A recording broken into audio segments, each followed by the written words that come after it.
আজ সংবিধান বাঁচানোর এই লড়াইয়ে আপনাকে আমাকে সকলকে এগিয়ে আসতে হবে। আজ দেশের এই তানাশা সরকার, এই মোদি সরকার চাইছে আপনার আমার ভোটাধিকার কেড়ে নিতে।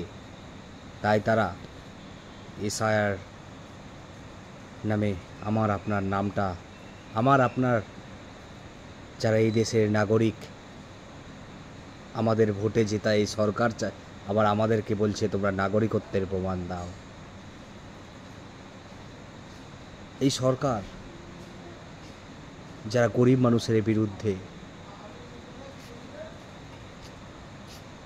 এই সরকার চাইছে আমার আপনার সাধারণ কেটে খাওয়া মানুষের ভোটাধিকার কেড়ে নিতে।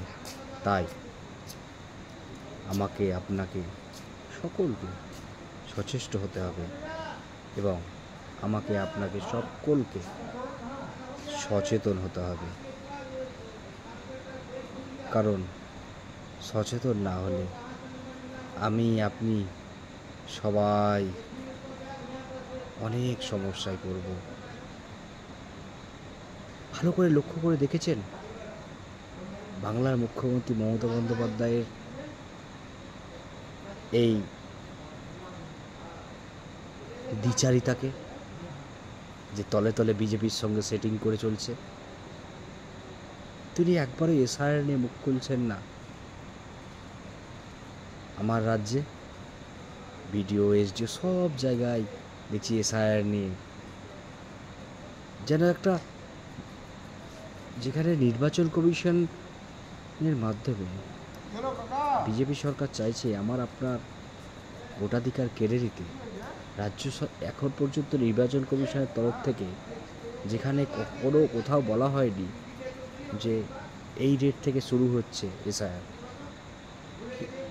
আপনি ভাবলে অবাক হবেন, পাসপোর্ট ভেরিফিকেশনের ক্ষেত্রে, পুলিশ ভেরিফিকেশনে, হ্যাঁ আমি বলছি, দায়িত্ব নিয়ে বলছি, পুলিশ ভেরিফিকেশনের ক্ষেত্রে এখন বলছে তুমি জন্মের প্রমাণ দাও। তুমি এখানে অ্যাডমিট দেখাচ্ছে, বলছে না অ্যাডমিট তোমার জন্ম তারিখের প্রমাণ, জন্মের প্রমাণ তোমার জন্ম। এতে এসআইআর থেকে বড় ব্যাপার, এসআইআর তো অ্যাডমিট নিচ্ছে, এখানে বলছে না নেওয়া হবে না। বুঝুন, আপনি চাকরির ভেরিফিকেশন করতে যাচ্ছেন, আপনাকে বলছে 70 সালের দলিল নিয়ে এসে তোমার বংশের। কেন? আমি যদি ভারতীয় না হলাম তাহলে আমার ভোটার কার্ড কোথা থেকে এলো, আমার আধার কার্ড কোথা থেকে এলো? আমাকে 70 সালের দলিল দেখাতে হবে।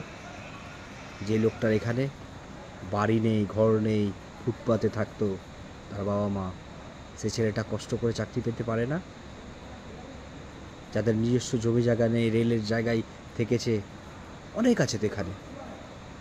যারা সরকারি সম্পত্তির ওপর কোনোভাবে কুড়ে ঘরে বাস করেছে, ফুটপাতে বড় হয়েছে, তারা কোথা থেকে কাগজ দেখাবে?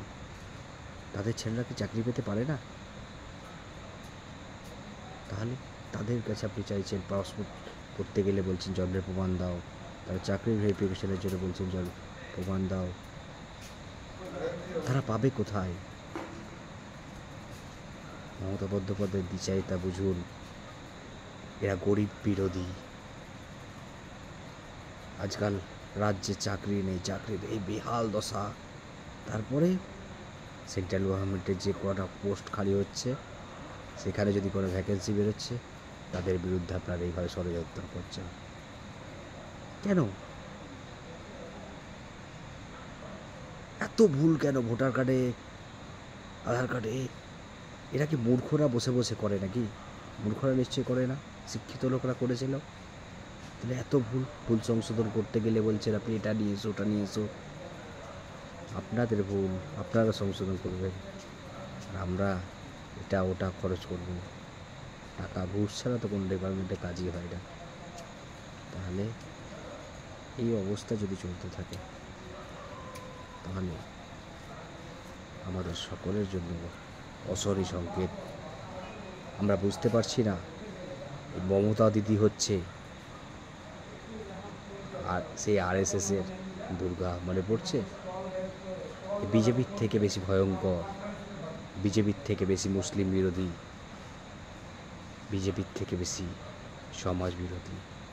তাই আমাদেরকে সংবিধান বাঁচানোর স্বার্থে, সমাজ বাঁচানোর স্বার্থে আমাদেরকে এক হতে হবে, একসঙ্গে চলতে হবে এবং এই বিজেপি এবং তৃণমূল দুই অশুভ শক্তিকে বিদায় জানাতে হবে এবং সংবিধান বাঁচাতে হবে। অসংখ্য ধন্যবাদ। জয় সংবিধান, জয় গণতন্ত্র।